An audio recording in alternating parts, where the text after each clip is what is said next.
त्र्यंबकेश्वर एक प्राचीन हिंदू मंदिर है जो भारत में नासिक शहर से 28 किलोमीटर और नासिक रोड से करीब 140 किलोमीटर दूर त्र्यंबकेश्वर तहसील के त्र्यंबक शहर में बना हुआ है। यह मंदिर शिव जी के इन 12 ज्योतिर्लिंगों में से एक है जिन्हें भारत में सबसे पवित्र और वास्तविक माना जाता है। त्र्यंबकेश्वर ज्योतिर्लिंग की सबसे असाधारण बात तो यह है कि इनके 3 मुख्य हैं, एक भगवान ब्रह्मा, एक भगवान विष्णु और एक भगवान रुद्र। इस लिंग के चारों ओर एक रत्न जड़ित मुकुट रखा हुआ है जिसे त्रिदेव के सोने के मुखौटे के ऊपर रखा गया है। कहा जाता है कि ये मुकुट पांडवों के समय से यहीं पर है, जिसमें हीरा पन्ना और कई कीमती रत्न जड़े गए हैं। इस मुकुट को केवल सोमवार के दिन 4 से 5 बजे तक दिखाया जाता है। यह मंदिर ब्रह्मगिरी पर्वत की तलहटी में स्थित है।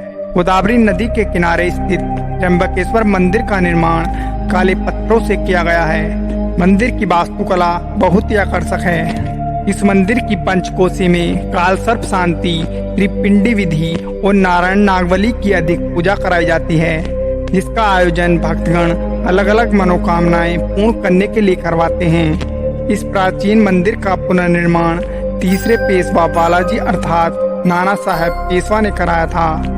इस मंदिर का जीर्णोद्धार सन 1755 में शुरू हुआ था, जिसका अंत 31 साल बाद 1786 में संपूर्ण हुआ।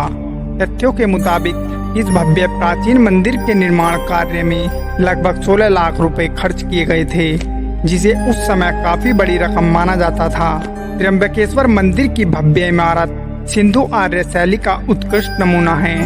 मंदिर के भीतर एक गर्भगृह है, जिसमें प्रवेश करने के पश्चात शिवलिंग की केवल आंख दिखाई देती है, लिंग नहीं। यदि ध्यान से देखा जाए तो आगे के भीतर 1-1 इंच के 3 लिंग दिखाई देते हैं। इन तीनों लिंगों को त्रिदेव यानी भगवान ब्रह्मा, विष्णु और महेश का अवतार माना जाता है। प्रातःकाल में होने वाली पूजा के बाद इस आघात पर चांदी का पंचमुखी मुकुट चढ़ा दिया जाता है।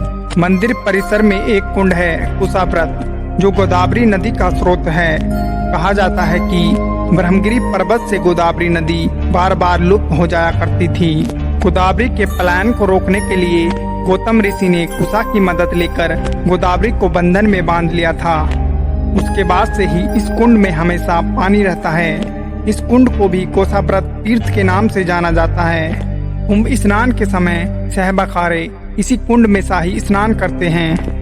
शिव पुराण के अनुसार ब्रह्मगिरी पर्वत की शीर्ष तक पहुंचने के लिए 784 सीढ़ियां बनाई गई हैं। इस पर चढ़ने के उपरांत राम कुंड और लक्ष्मण कुंड मिलते हैं और शिखर के ऊपर पहुंचने पर गोमुख से निकलती हुई भगवती गोदावरी के दर्शन प्राप्त होते हैं। चलिए अब हम आपको त्र्यंबकेश्वर ज्योतिर्लिंग से जुड़ी पौराणिक कथाओं को बताते हैं कि आखिर भगवान शिव त्र्यंबकेश्वर ज्योतिर्लिंग के रूप में क्यों उत्पन्न हुए।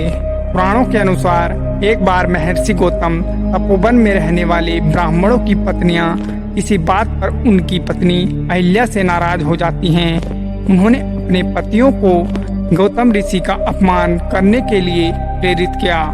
उन्होंने इसके लिए भगवान गणेश की आराधना की। उनकी आराधना से प्रसन्न होकर गणेश जी ने उनसे वर मांगने को कहा। उन ब्राह्मणों ने कहा, प्रभु किसी प्रकार ऋषि गौतम को इस आश्रम से बाहर निकाल दें। गणेश जी को विवश होकर उनकी बात माननी पड़ी। तब श्री गणेश ने एक दुर्बल गाय का रूप धारण करके ऋषि गौतम के खेत में जाकर रहने लगे। गाय को फसल चढ़ते देखकर ऋषि ने हाथ में त्रिशूल लेकर उसे हाँकने लगे। उस त्रिशूल का स्पर्श होते ही गाय वहीं गिरकर मर गई। उस समय सारे ब्राह्मण एकत्रित होकर गोहत्यारे कहकर गौतम ऋषि का अपमान करने लगे। ऐसी विषम परिस्थिति को देखकर ऋषि गौतम ने उन ब्राह्मणों से प्रायश्चित और उद्धार का उपाय पूछा। तब उन्होंने कहा, गौतम तुम अपने पाप को सवस्त्र बताते हुए 3 बार पृथ्वी की परिक्रमा करो, फिर लौटकर यहाँ 1 महीने तक व्रत करो। इसके बाद ब्रह्मगिरी की 108 परिक्रमा करो, तभी तुम्हारी शुद्धि होगी। अर्थात यहाँ गंगा जी को लाकर उनके जल में स्नान करके 1 करोड़ पार्थिव शिवलिंगों से शिव जी की आराधना करो। इसके बाद पुनः गंगा जी में स्नान करके इस ब्रह्मगिरी की 11 बार परिक्रमा करो। फिर 100 घड़े पवित्र जल से पार्थिव शिवलिंग को स्नान कराने से तुम्हारा उद्धार होगा। उसके बाद महर्षि गौतम ने सारे कार्य पूरे करके पत्नी के साथ पूर्णतः तल्लीन होकर भगवान शिव की आराधना करने लगे।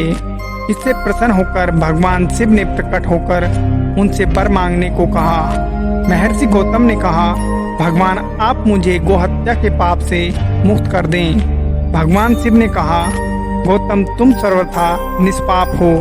गोहत्या का अपराध तुम पर छल पूर्वक लगाया गया था। ऐसा करवाने वाले तुम्हारे आश्रम के ब्राह्मणों को मैं दंड देना चाहता हूँ। इस पर महर्षि गौतम ने कहा, प्रभु उन्हीं के निमित्त से तो मुझे आपका दर्शन प्राप्त हुआ है।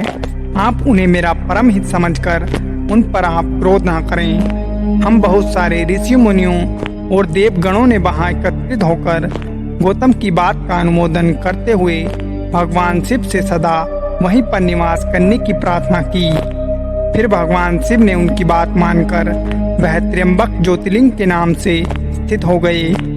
इस मंदिर में जब भगवान शिव की शाही सवारी निकाली जाती है तो वह दृश्य देखने लायक होता है। इस भ्रमण के समय त्र्यंबकेश्वर महाराज के पंचमुखी सोने के मखोटे को पालकी में बिठाकर गांव में घुमाया जाता है। फिर कुशाव्रत तीर्थ स्थित घाट पर स्नान कराया जाता है। इसके बाद मखोटे को वापस मंदिर में लाकर हीरे जड़ित स्वर्ण मुकुट पहनाया जाता है। यह पूरा दृश्य त्र्यंबक महाराज के राज्याभिषेक जैसा महसूस होता है। इस यात्रा को देखना बेहद अलौकिक अनुभव है। शिवरात्रि और सावन सोमवार के दिन त्र्यंबकेश्वर मंदिर में भक्तों का तांता लगा रहता है। यहाँ आने वाले भक्त भोर के समय स्नान करके अपने आराध्य के दर्शन करते हैं और जिसके दर्शन मात्र से ही मनुष्य जीवन की सार्थकता महसूस होती है। दोस्तों, अगर आप कभी नासिक आए हो तो त्र्यंबकेश्वर ज्योतिर्लिंग के दर्शन करना मत भूलिएगा। दोस्तों, महादेव के सच्चे भक्त कमेंट में हर हर महादेव जरूर लिखें और चैनल को सब्सक्राइब जरूर करें।